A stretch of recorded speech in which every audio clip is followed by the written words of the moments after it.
এই যে হচ্ছে আমার পেঁপে, সরি সুপারির চারা, এগুলো লাগাবো ইনশাল্লাহ। আমার সব নিজের তৈরি করা চারা, ঢেকে রাখছি নেট দিয়ে, না হয় ওই যে মানুষের বাসায় লোক নেই তো, ছাগল ঠাগল এসে খেয়ে ফেলে।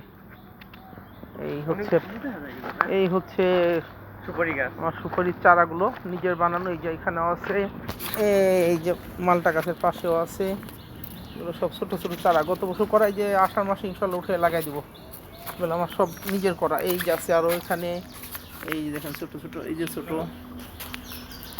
খুব সুন্দর অনেকগুলো চারা আছে মাশাআল্লাহ। সাথে আবার এই যে লেবুর বাগান, লেবুর বাগানের পাশ দিয়ে এগুলো রেখে দিয়েছিলাম। এই যে এই যে লেবু, কাগজি লেবু, দেশাল লেবু যেটাকে বলে, উইদাউট মেডিসিন। গাছে ধরছে, গাছে থেকে পারবো, নিজে হাতে ইনশাল্লাহ খাবো। আর আপনারা খেতে চাইলেও কমেন্টে লিখেন, দেওয়ার চেষ্টা করবো ইনশাল্লাহ। ওকে ওকে, আল্লাহ হাফেজ, বেস্ট অফ লাক।